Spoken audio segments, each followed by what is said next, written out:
La entrevista a la carta, en diálogo directo con los protagonistas de los hechos.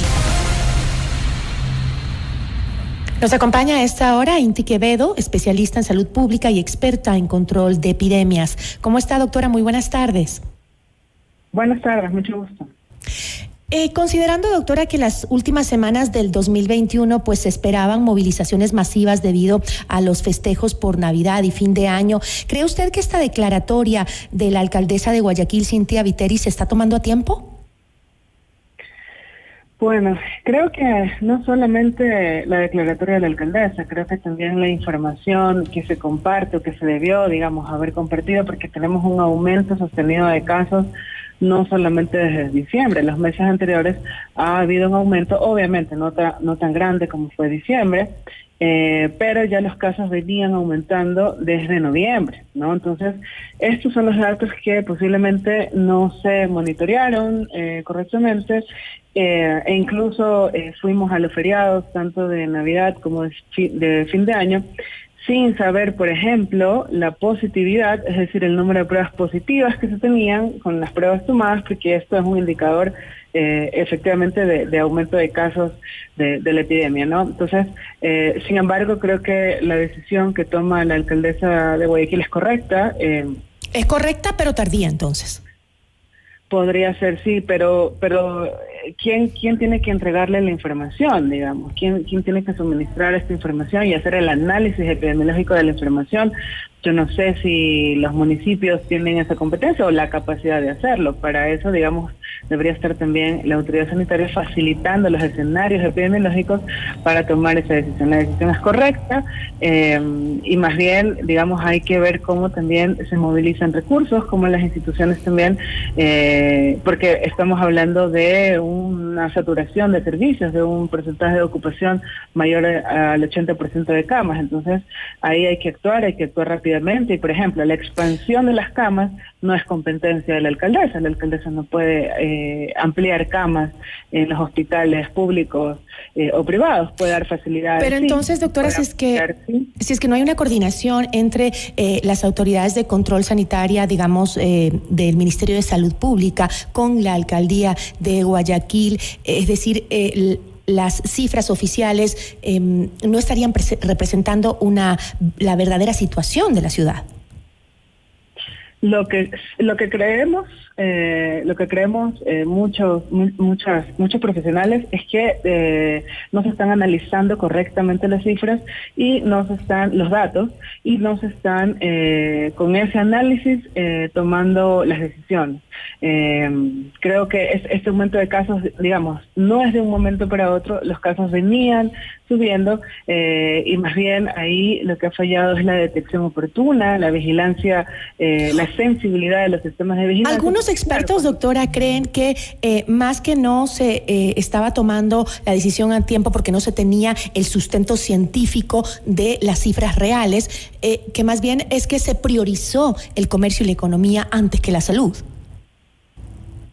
Ahí ya yo no le podría contestar eso, finalmente si esa fue o no fue la decisión. Eso más bien habría que preguntarle a las autoridades, pero lo que sí le puedo decir es que si usted no difunde las cifras a tiempo, si usted el jueves, antes de irse al feriado de fin de año, ese jueves 30 me parece, 30 de diciembre, usted debía haber comunicado a la ciudadanía: miren, la positividad está así, el número de contagios está así, por favor suspendan las reuniones que hay que suspender, tomar medidas, y de esa manera también las personas podrían cuidarse. Y por otro lado, a la vez que hago este anuncio y comparto esta información, el día lunes o todo ese feriado, trabajar para expandir pruebas, tener puntos de pruebas masivamente, ampliar camas, porque sabíamos lo que veníamos, ¿no? Recién el día lunes, digamos, el 3 de enero, enterarnos que sí, que hay un aumento de casos y que el día siguiente, martes, se va a disminuir los aforos en todo el país, sino estar preparados para lo que se venía. Ahora, doctora, ¿cuáles son las implicaciones de este nivel 3 de la alerta epidemiológica?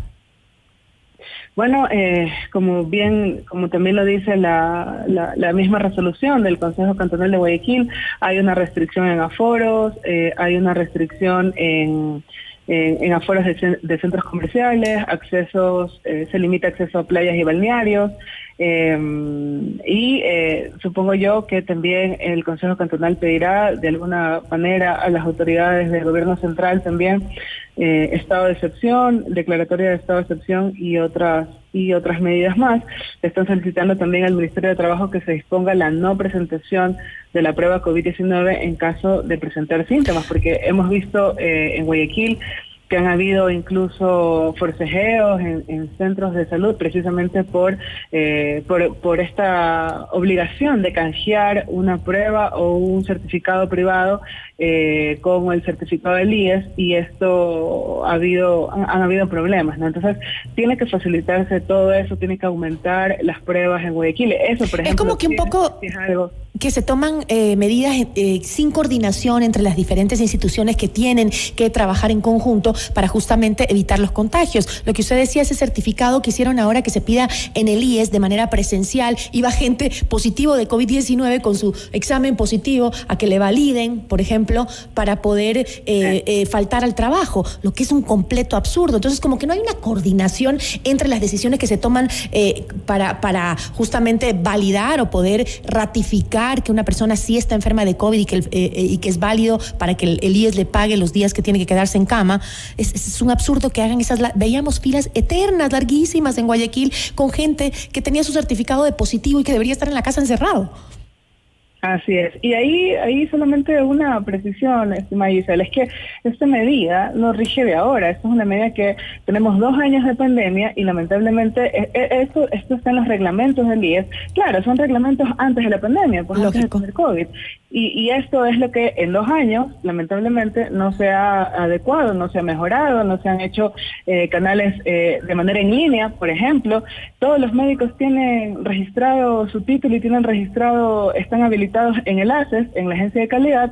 Ahí, si yo tengo la base de datos de los médicos, ahí mismo, en esa misma base de datos, yo debería subir mi certificado y automáticamente el IES debería validarlo. No necesita el usuario llevarlo. Hay alternativas para hacer tomar una decisión más práctica y menos riesgosa, ¿no? Ahora, doctora, se nos acaba el tiempo, pero sí me gustaría preguntarle si realmente estas medidas que se han tomado con la alerta 3 a la que subió Guayaquil son realmente las más efectivas. Y lo digo así porque en el pasado 27 de diciembre, pues Guayaquil pasó al nivel 2 de la alerta y también se pusieron algunas medidas, como el aforo al 50% en los establecimientos de atención al público, un horario hasta las 0 horas, restricciones de operaciones de bares, discotecas y demás. Ahora, estas nuevas medidas que se toman para determinar la alerta número 3, ¿son suficientes o es que vamos a venir dentro de un mes a decir de nuevo, no fueron suficientes?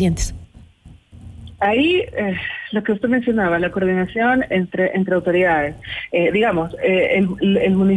Los municipios tienen ciertas competencias, es decir, limitar, por ejemplo, la movilidad dentro de la ciudad sí es una competencia del municipio, y creo que ahí la alcaldesa y el Consejo Cantonal de Guayaquil se está quedando corto. Habría que limitar aún más esa movilidad, habría que poner horarios de movilidad, porque la situación ya es preocupante, pero la otra parte, que es la de los servicios de salud, la extensión, el reforzamiento, cuántos médicos y enfermeras más se van a contratar, cuántas camas más se van a ampliar, eso le toca, digamos, a la autoridad sanitaria, y deberíamos estar viendo a estas 2 instituciones trabajar en conjunto en decir, vamos a limitar de esta manera la movilidad y de esta manera vamos a ampliar los servicios para no llegar al colapso. O sea, Guayaquil ya lo vivió. Ya vivió las consecuencias de sus errores. Y fueron espantosas. Así es, y no podemos volver a eso. Doctora, le agradecemos muchísimo por habernos acompañado.